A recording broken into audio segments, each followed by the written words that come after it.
दोस्तों, गुरुजी तर्कस में आपका स्वागत है। कैसे हैं आप लोग? उम्मीद है कि आप लोग स्वस्थ होंगे, मस्त होंगे और अपनी तैयारी को अच्छे से जारी रखे हुए होंगे। और आपको स्वतंत्रता दिवस की हार्दिक शुभकामनाएं, है ना। स्वतंत्रता दिवस की बधाई लेने के साथ साथ अब अपनी भी तैयारियों को जोर पकड़ाते रहिए भाई, क्योंकि लगातार जो परीक्षा की तारीख है वो नज़दीक आती जा रही है। दिन पर दिन आपके कम होते चले जा रहे हैं, दिन समय घंटा सब बीतता चला जा रहा है आपका। तो मैं गुरुजी तर्कस से देवेंद्र सिंह आपके लिए कुछ चुनिंदा पर्यायवाची और चुनिंदा विलोम शब्द लेके आया हूँ। उम्मीद यही है कि ये जो हमारे विलोम शब्द हैं, जो पर्यायवाची हैं, वो कहीं ना कहीं आपकी यूपीपी परीक्षा से रिलेट करते हैं, कहीं ना कहीं पूछे जा चुके हैं और इनके आने की अधिक संभावना है। हमारी टीम इसी पे लगी हुई है कि लगातार ऐसे प्रश्नों का संकलन किया जाए जो आपके यूपीपी एग्जाम में देखने को मिले। और इसी के संदर्भ में मैं देवेंद्र सिंह आपको कुछ पर्यायवाची और कुछ विलोम शब्द करवाऊंगा। तो चलिए आइए देखते हैं और शुरू करते हैं अपने चैप्टर को, अध्याय को। तो सबसे पहले आपको पर्यायवाची सीखनी है ना। पर्यायवाची के साथ साथ आपको सीखने हैं विलोम शब्द सीखने हैं। और ये ऐसे विलोम शब्द हैं जो आपकी परीक्षा में पूछे जा चुके हैं। अगर नहीं पूछे गए हैं तो पूछे जाने की अति संभावना है ना। आइए समय को न व्यर्थ करते हुए शुरू करते हैं। अगर आपके पास ये लिखे हुए हैं पहले से, कहीं नोट है पहले से, तो आपका रिवीजन हो जाएगा। अगर नोट नहीं है, अगर आप इनको नहीं जानते हैं तो उनको कहीं पे नोट कर लीजिए, क्योंकि ये अति संभावित प्रश्न है और आने के इनके बहुत ही चांस हैं, है ना। चलिए भाई शुरू करते हैं। विलोम शब्द बताना है। पहला विलोम शब्द है अवनि। तो आपको बताना है कि अवनि का विलोम क्या होगा, उल्टा क्या होगा अवनि का। जिसको आ रहा है नीचे कमेंट में करते रहिए। अगर आप इन सब को पहले से जानते हैं तो जितने भी आपको दिए गए हैं 20 विलोम शब्द दिए गए हैं, 20 विलोम में से आप कितने सही कर पाते हैं, कितने गलत कर पाते हैं, नीचे कमेंट में करके बताइएगा कि आपका स्कोर कितना रहा है। और इसी से आप अपनी तैयारी का आकलन भी कर पाएंगे। ठीक है, तो जानते हैं कि अवनि का मतलब होता है धरती। क्या होता है? धरती। तो अवन का विलोम बताना है आपको। अवन का विलोम बताना है आपको। तो अवन का विलोम होगा क्या? अवन का विलोम होगा अंबर। क्या होगा? अंबर। अवन का विलोम होगा अंबरी। दूसरे पे आते हैं, लिखा है अवरोह। क्या लिखा है? अवरोह। तो अवरोह का विलोम बताना है आपको। अवरोह का विलोम होगा क्या? आरोह। क्या होगा? आरोह। ठीक है, अपने नेक्स्ट क्वेश्चन की ओर आते हैं। नेक्स्ट क्वेश्चन में लिखा हुआ है अनुलोम, है ना। अनुलोम का उल्टा क्या होगा? अनुलोम का विलोम क्या होगा? तो अनुलोम का विलोम होगा भैया क्या?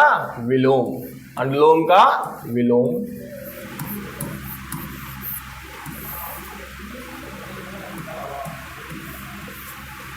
चलिए अब आते हैं अश्लील। किस पे आते हैं? अश्लील।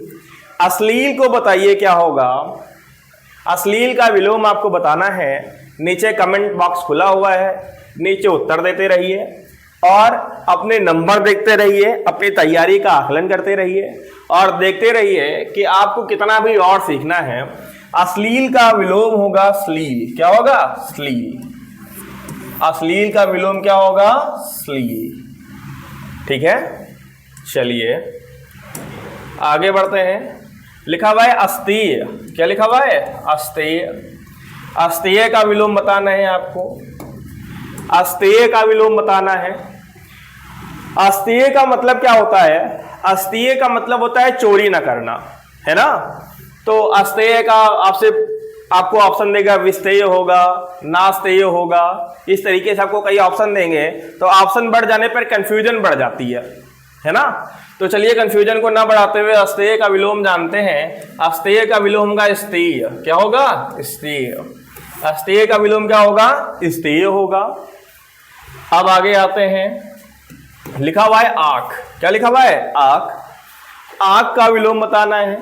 तो आंख का विलोम हुआ क्या? नीक। क्या होगा? नीक। स्क्रीनशॉट ले लीजिए स्क्रीनशॉट ले लीजिए, मन हो इनको कहीं पे नोट कर लीजिए, अगर आपको आ रहा हो स्पीड डबल कर लीजिए, आपका रिवीजन हो जाएगा 2 मिनट के अंदर, है ना। चलिए आगे आइए।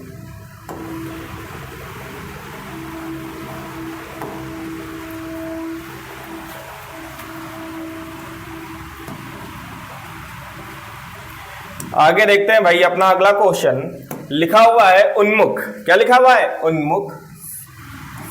तो उन्मुख का विलोम बताना है आपको, है ना। उन्मुख का अर्थ जिसका मुख उस तरफ हो, है ना, या जो किसी काम को करने के लिए प्रेरित हो, वो क्या होता है? उन्मुख। तो उन्मुख का क्या बताना है आपको? उन्मुख का बताना है विलोम। तो उन्मुख का विलोम हो जाएगा विमुख। क्या हो जाएगा? विमुख।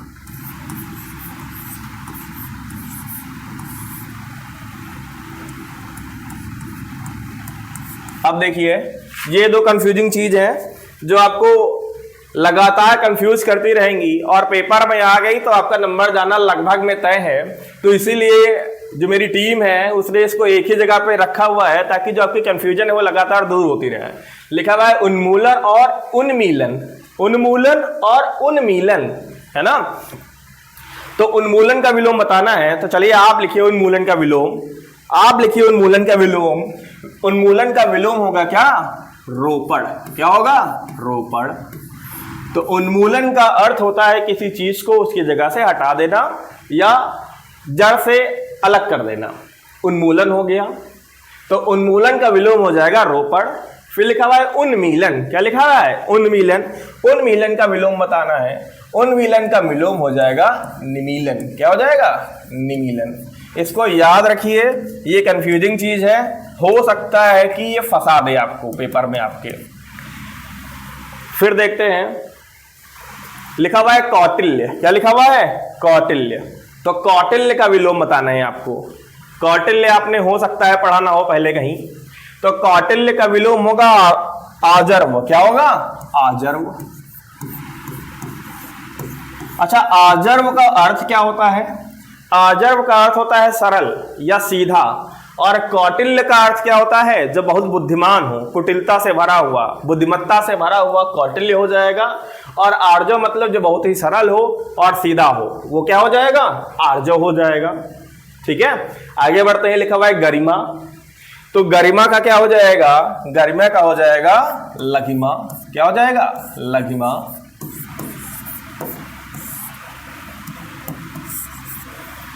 फिर ये लिखा हुआ है जारज। क्या लिखा हुआ है? जारज। जारज का विलोम बताना है आपको। ये तो आपने पढ़ा होगा जरूर और आपको आता ही होगा। तो जारज का विलोम क्या हो जाएगा? जारज का विलोम हो जाएगा औरस। क्या हो जाएगा? औरस, है ना। औरस का अर्थ क्या होता है? औरस का अर्थ होता है वैध संतान। क्या होता है? वैध संतान। और जारज का अर्थ होता है अवैध संतान। ठीक है, वैध संतान क्या कहलाएगी? वैध संतान कहलाएगी औरस, और अवैध संतान कहलाएगी जारज। चलिए अपने आगे क्वेश्चन की ओर बढ़ते हैं। लिखा हुआ है मधुर। मधुर का विलोम बताना है आपको। तो मधुर का विलोम क्या हो जाएगा? मधुर का विलोम हो जाएगा तिक्त। क्या हो जाएगा? तिक्त। मधुर का विलोम हो जाएगा तिक्त। और फिर लिखा हुआ है वाम। क्या लिखा हुआ है? वाम। तो वाम का विलोम क्या हो जाएगा? वाम का विलोम हो जाएगा दक्षिण। क्या हो जाएगा? दक्षिण हो जाएगा।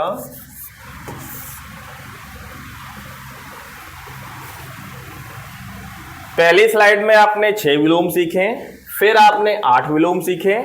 अब आपको करना क्या है? इनको कहीं पे नोट करते रहना है लगातार, और नोट करने के साथ साथ आपको इनको बराबर 1-1, 2-2 मिनट का टाइम निकाल के पढ़ते रहना है, देखते रहना है। अति संभावित प्रश्न है और ऐसे प्रश्न हैं जो पहले भी पूछे जा चुके हैं और उनका भी संकलन किया गया है, जिनके पूछे जाने की तीव्र संभावना है। अपने आगे क्वेश्चन की ओर आते हैं। लिखा हुआ है मनसा, है ना। मनसा लिखा हुआ है, तो मनसा का विलोम बताना है आपको। तो मनसा का विलोम क्या हो जाएगा? मनसा का विलोम हो जाएगा कर्मणा। क्या हो जाएगा? कर्मणा। मनसा का विलोम हो जाएगा कर्मणा। फिर लिखा हुआ है श्री गणेश। श्री गणेश का मतलब होता है किसी चीज की शुरुआत करना, है ना। और जब किसी चीज को समाप्ति की ओर पहुंचाते हैं, समाप्त करते हैं, तो उसका अर्थ बताना है आपको, मतलब श्री गणेश का उल्टा बताना है आपको। श्री गणेश का उल्टा हो जाएगा, विलोम हो जाएगा इतिश्री। क्या हो जाएगा? इतिश्री, है ना। चलिए आगे की ओर बढ़ते हैं। लिखा हुआ है सर्वांग। क्या लिखा हुआ है? सर्वांग। सर्वांग का मतलब सभी अंगों के सहित। सर्वांग का मतलब सभी अंगों के सहित। इसका विलोम क्या होगा?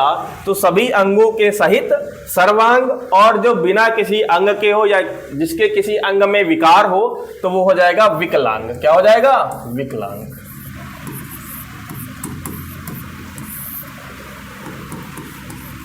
अब लिखा हुआ है मैत्री, है ना। तो मैत्री का विलोम, तो मैत्री का विलोम ऐसे कह सकता है आपका युगुप्सा, है ना। और क्या बता सकता है? युयुप्सा। इतना ही दे दिया तो आपका काम हो जाएगा ना। तो मैत्री का विलोम बताना है आपको भाई। तो मैत्री का विलोम जानने के लिए आपको थोड़ा सा ध्यान देना पड़ेगा। और मैत्री का विलोम हो जाएगा क्या? मैत्री का विलोम हो जाएगा युयुप्सा। क्या हो जाएगा? युयुप्सा। ठीक है, चलिए आगे बढ़ते हैं। विलोम नंबर 19, है ना। तो विलोम नंबर 19 कहता है सदैव। सदैव का विलोम क्या होगा? सदैव का विलोम आपको कमेंट करके बताना है क्या होगा। तो सदैव का विलोम होगा विरत। क्या होगा? विरत। सदैव का विलोम हो जाएगा क्या? विरत। और लास्ट वाला विलोम आपके लिए है समास। तो समास का विलोम क्या हो जाएगा? समास का विलोम भैया बताना है आपको। समास का विलोम हो जाएगा क्या? व्यास। क्या हो जाएगा? व्यास। तो इस तरीके से हमने अपने 20 विलोम शब्दों को पूरा किया। जिन बच्चों ने लगातार सेशन को अटेंड किया है, उम्मीद है कि वो नीचे कमेंट में बताएंगे कि आपके कितने क्वेश्चन सही हुए हैं। 20 में से आपने कितने क्वेश्चन सही किए हैं। ऐसा कोई विलोम शब्द जहां पे आपने अपने विलोम शब्दों का संकलन किया हो, जहां पर आपने अपने विलोम शब्दों को बनाया हो, इस जगह पे एकत्रित किया हो, इसमें से वो विलोम जो आपको नहीं आ रहा हो या जिसमें कंफ्यूजन हो, आपको उसी संकलित जगह पर उसको नोट कर लीजिए और अपने पेपर के लिए लगातार इनकी तैयारी करते रहिए। और जैसे जैसे समय बढ़ता रहेगा वैसे वैसे हम आपको लगातार कंटेंट देते रहेंगे। और इसी के साथ मैं देवेंद्र सिंह आपसे विदाई चाहता हूं।